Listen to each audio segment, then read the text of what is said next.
This episode is sponsored by BetterHelp. Do you want better mental health? Then BetterHelp is for you.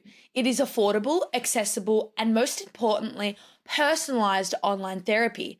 There is a special offer to the Lucy Pod listeners. You can get 10% off your first month of professional therapy at betterhelp.com/thelucypod. That's better, HELP.com/thelucypod. Thanks again to BetterHelp for sponsoring this episode. Please remember that the Lucy Pod is not a replacement for professional medical advice. If you have questions or concerns about your own amazing brain, please speak to a medical professional. I wish to acknowledge the traditional owners of the land on which I speak to you all today, the peoples of the Kulin Nation. Always was, always will be Aboriginal land. Hello everyone and welcome back to the Lucy Pod. I hope that you are all well and staying safe. This is Lucy from the future because the episode that you're about to listen to was recorded quite a while back. I think back in maybe November or October. October or November. I'm actually not sure, but it's an old one, but it was fun. It's a special interests episode. Obviously my special interests have changed since then. That's proof of how ADHD I am. I might do a follow-up, but I thought I would release it just to have a little bonus holiday period episode to tie you over. So if there's things that are inconsistent or you're thinking, that sounds like it was a while back, that is why. So enjoy listening to Lucy ramble about her special interests from the past. Bye. Enjoy. Hello, everyone, and welcome back to the Lucy Pod. I hope that you are all well and staying safe. And I also want to say again, happy ADHD Awareness Month. Woo! Good times, good times. Speaking of ADHD Awareness Month, I have my driving lesson soon. And we obviously know how I feel about driving. And usually my intros are done after a driving lesson. I'm usually able to give an update, but this is a pre-date. But I will say, I don't know if I talked about it in my last episode, but I had a driving lesson like last week and it was okay. I don't think I stopped at an intersection. I didn't drive into oncoming traffic. I was pretty okay. I had a moment. I don't remember what that moment was. I think I didn't indicate correctly, but other than that, I was safer this time around. So we'll see. I hope that this, next lesson is a step up from the travesty that was. But anyway, in the spirit of keeping things focused on the episode in particular, we're going to be talking about ADHD, hyperfixations, and special interests. So before we get into it though, we've got to break down a few key terms, such as hyperfocus. Hyperfocus refers to an intense fixation on an interest or activity for an extended period of time. People who experience hyperfocus often become so engrossed they block out the world around them. Children and adults with ADHD often exhibit hyperfocus when working intently on things that interest them. Building a Sims house. Anyway. Next, hyperfixation. Hyperfixation is not necessarily unique to individuals with ADHD, but almost every child and adult with ADHD or ADD will become so engrossed in something, a book, a home project, a video game, that they block out the world around them for hours at a time. However, this fixation changes daily, weekly, and or monthly. So for a week, they may be hyperfixating on penguins, and then the next, it might be a particular song. Next term, special interest, is usually used by the autistic community as autistic people more commonly have special interests. However, there are autistic ADHDers who have special interests and just ADHDers with special interests. Take a shot every time I say special interests. So autistic people often have an intense and passionate level of focus on things of interest. Some have suggested that these fixations are essentially arbitrary and lacking in any real meaning or context. Whatever. However, researchers know that special interests typically focus on the mechanical, how things work, as opposed to the psychological, how people work. Now, I don't know how I feel about that statement. So if there's any autistic people listening, let me know how you feel. It is important to note that the special interests are highly important and meaningful to the autistic person, similar to an intense hobby. But Lucy, then it's just a hobby and a passion. Why are you calling it something else? Well, hobby versus special interests and hyperfixations. Let's talk about it. You can think of a special interest as a really, really intense hobby, like extremely intense, because sometimes like special interests can become too much, like an obsession or an addiction, which I don't know if that's like a fair label, whereas hobbies are rarely obsessive or intense. Usually autistic individuals want to know everything they can about their special interest, so they end up like going all in, becoming very invested in it and absorbed by it, which I think is nice. We're going to discuss this further in a moment. Hobbies are different because they're rarely about getting to know every single thing about that topic. It's more about like participating in it and socializing versus learning everything you can. Like you playing tennis isn't a special interest. You enjoy doing tennis, you're into it. Like I want to know about how tennis works, the history of tennis, or what the ball's made of, what the tennis court's made of, or the records and the numbers. You don't, I think, is what people are trying to say. But correct me if I'm wrong, autistic people, because it's a spectrum like ADHD. So there's probably a bit of disagreement. So I would say that ADHD and ADHD hyperfixation is a form of that intense and all-consuming interest in something, but it's only for a certain period of time, like a day, week, or month. So for me, I would say my hobbies, things that I'm not obsessed with, but that I practice often, would be podcasting, singing, writing, I've been pretty bad with that, dancing, always, reading, need to get back into it. So those are my hobbies. Those are my passions. Those are things I deeply enjoy that have always been a part of my life, minus the podcasting. Whereas my special interests are and have been true crime, dermatology, the occult, the Conjuring cinematic universe, the Real Housewives franchise, LA and New York City loft apartment tours, the YouTube channel Audit the Audit.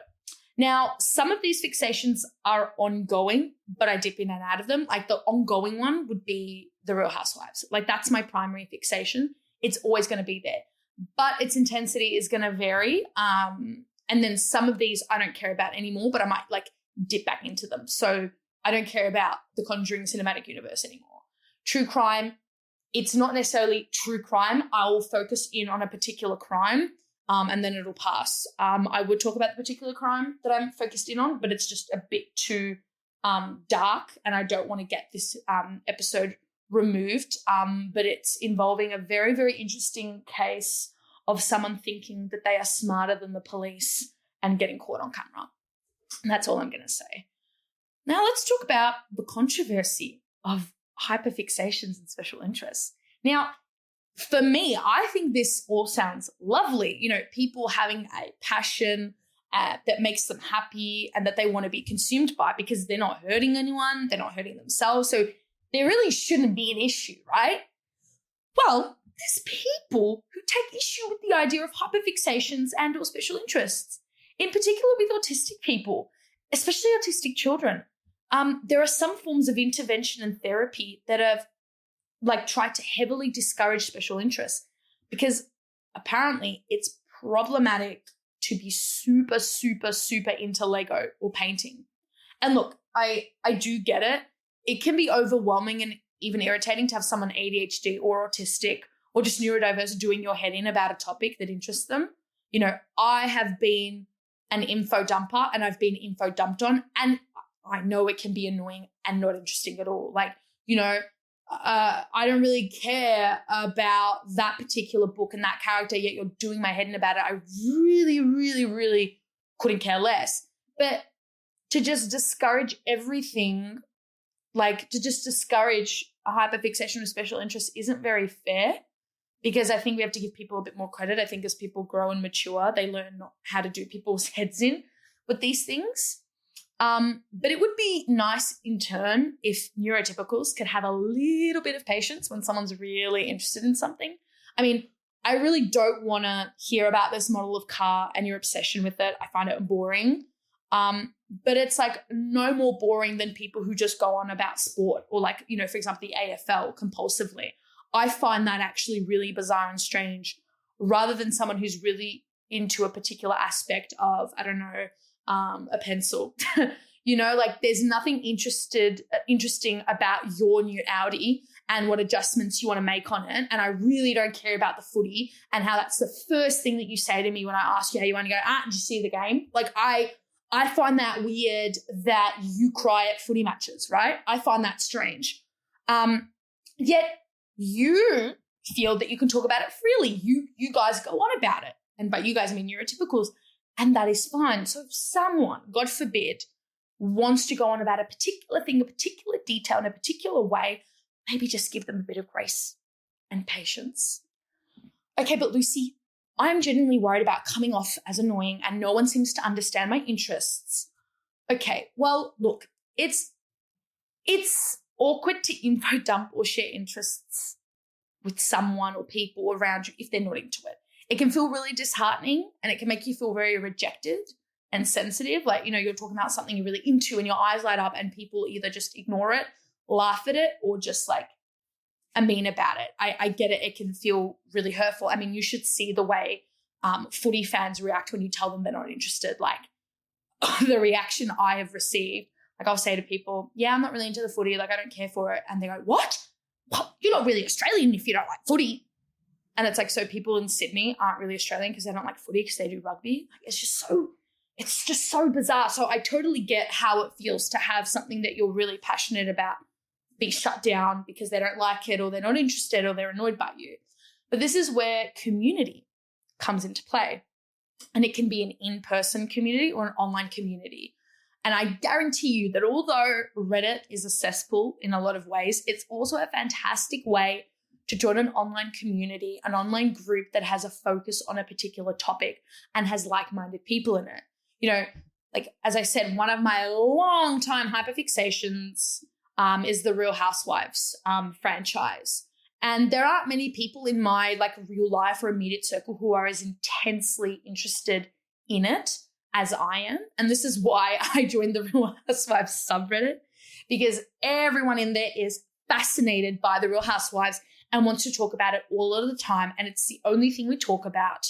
And so I go on that subreddit and it allows me to express my interest and enjoy it without feeling judged or restricted. Like, I'm the person who's got a hyperfixation on it and I'm surrounded by super fans on the subreddit. So it's like a perfect combination.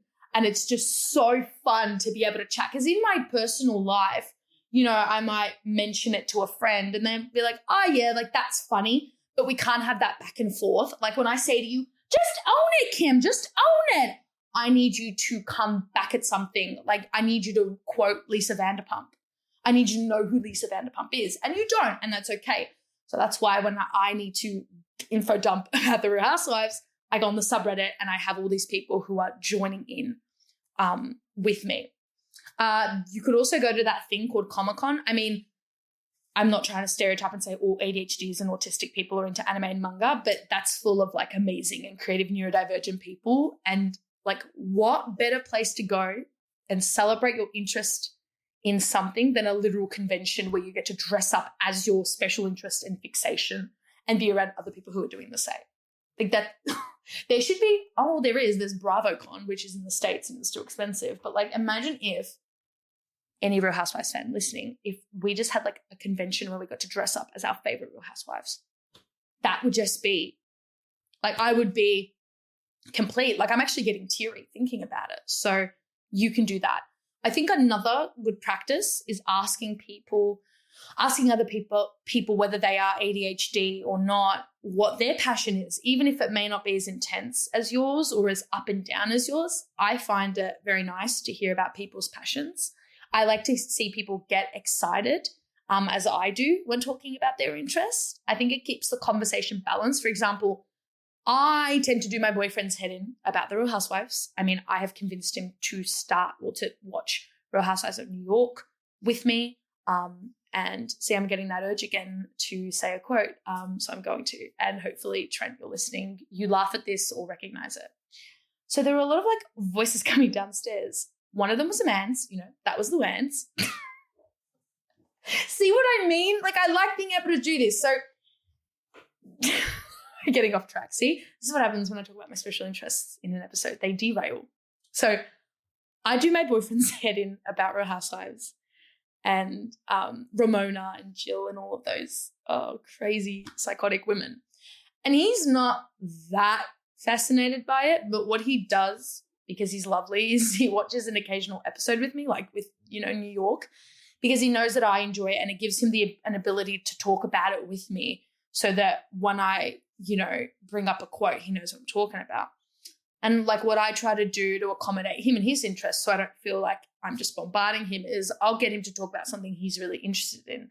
And usually this has something to do with like urban planning, cooking, music, or some theological concept relating to a favorite movie he's watched, or Marvel. I mean, he loves Marvel. So I watched those things with him. I've watched Marvel and I ask him questions about it and I see how happy he becomes. So it makes it more balanced. But I get that not everyone is your boyfriend and is, willing to compromise with you and make you happy. Sometimes it is a colleague or a mate or someone who doesn't have unconditional love for you. So it's hard, when you're info dumping and they're not taking it well. So it's important to recognize that, like, yeah, it hurts your feeling, but they have feelings too. So when you notice yourself getting a bit too intense, maybe pause and say, anyways, I wanted to hear you ramble about something. And that puts the focus on them and it makes it a bit more fun. And, like I said, I am not here to bag people because I get it. I'm not judging neurotypicals or ADHDs or autistic people because I get both sides. I personally don't want to hear about a particular thing all the time. And I don't want to have my particular thing shut down. But I sometimes I wonder if it's just because neurotypicals don't get how neurodiverse people communicate. And maybe it's only annoying and maybe I find special interests annoying because I'm not autistic. Therefore, I don't really relate to the way autistic people express their interests. And maybe neurotypicals don't relate to hyperfixations or special interests because they're not ADHD or autistic. And therefore, they can't understand it. Does that make sense? Like, take a shot every time I say like. I think maybe it comes from a part of feeling left out. Like, neurotypicals do not have the privilege and the joy of being able to fixate on a particular thing or multiple things and have a cycle of interests to keep their mind happy. So maybe they're the ones who actually feel left out and weirded out on how us neurodivergent people have this ability to sort of have these interests and have a sense of community. I do wonder, like, maybe it's like you all have got Comic-Con and like, what do I have? Maybe it's that, or maybe the people who do go on about footy or ADHD and autistic, and I just don't know. But sometimes I wonder if it's just because neurotypicals have such a way of communicating that the way we communicate can just be overwhelming. And obviously I'm not here to stereotype neurotypicals and I'm not going to analyze a neurotypical conversation, but I feel like a lot of the time neurotypicals are very into small talk and sort of baseline conversation, which is totally fine. And sometimes I really enjoy small talk. But when I want the conversation to go a little further, and I think that's why interests and fixations come up, because it's a way of sharing. And I do that because it gets others to share, but sometimes neurotypicals are like, whoa, that's really weird. So maybe that's why maybe the reason I find it a bit overwhelming when, some autistic people, talk about their special interests. It's not because they're doing anything wrong. It's because I just don't understand their way of communicating because it's just different. And, vice versa. I mean, that's food for thought. I don't have an answer.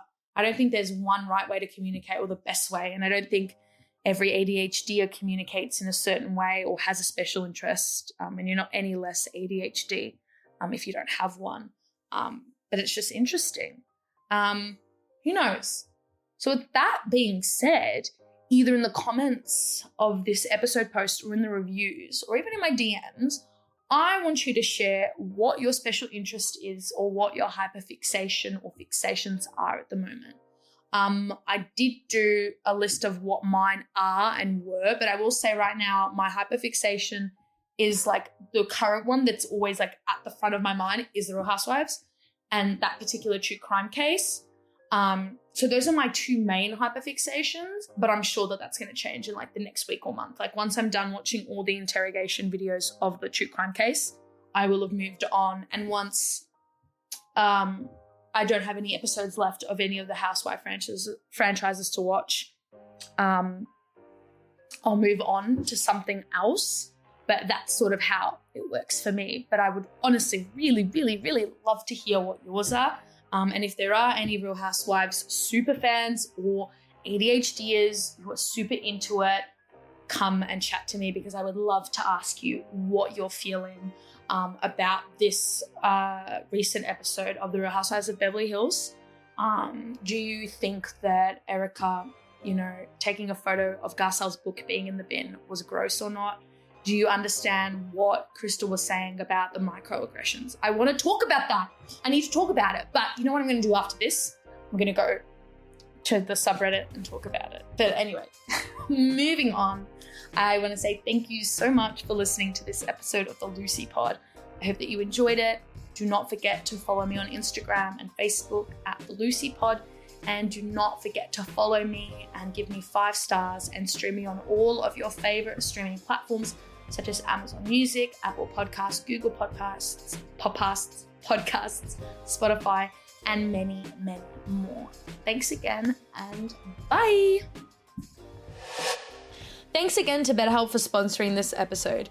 Don't forget the special offer to the Lucy Pod listeners. You can get 10% off your first month of professional therapy at betterhelp.com/thelucypod. That's better, HELP.com, the Lucy Pod.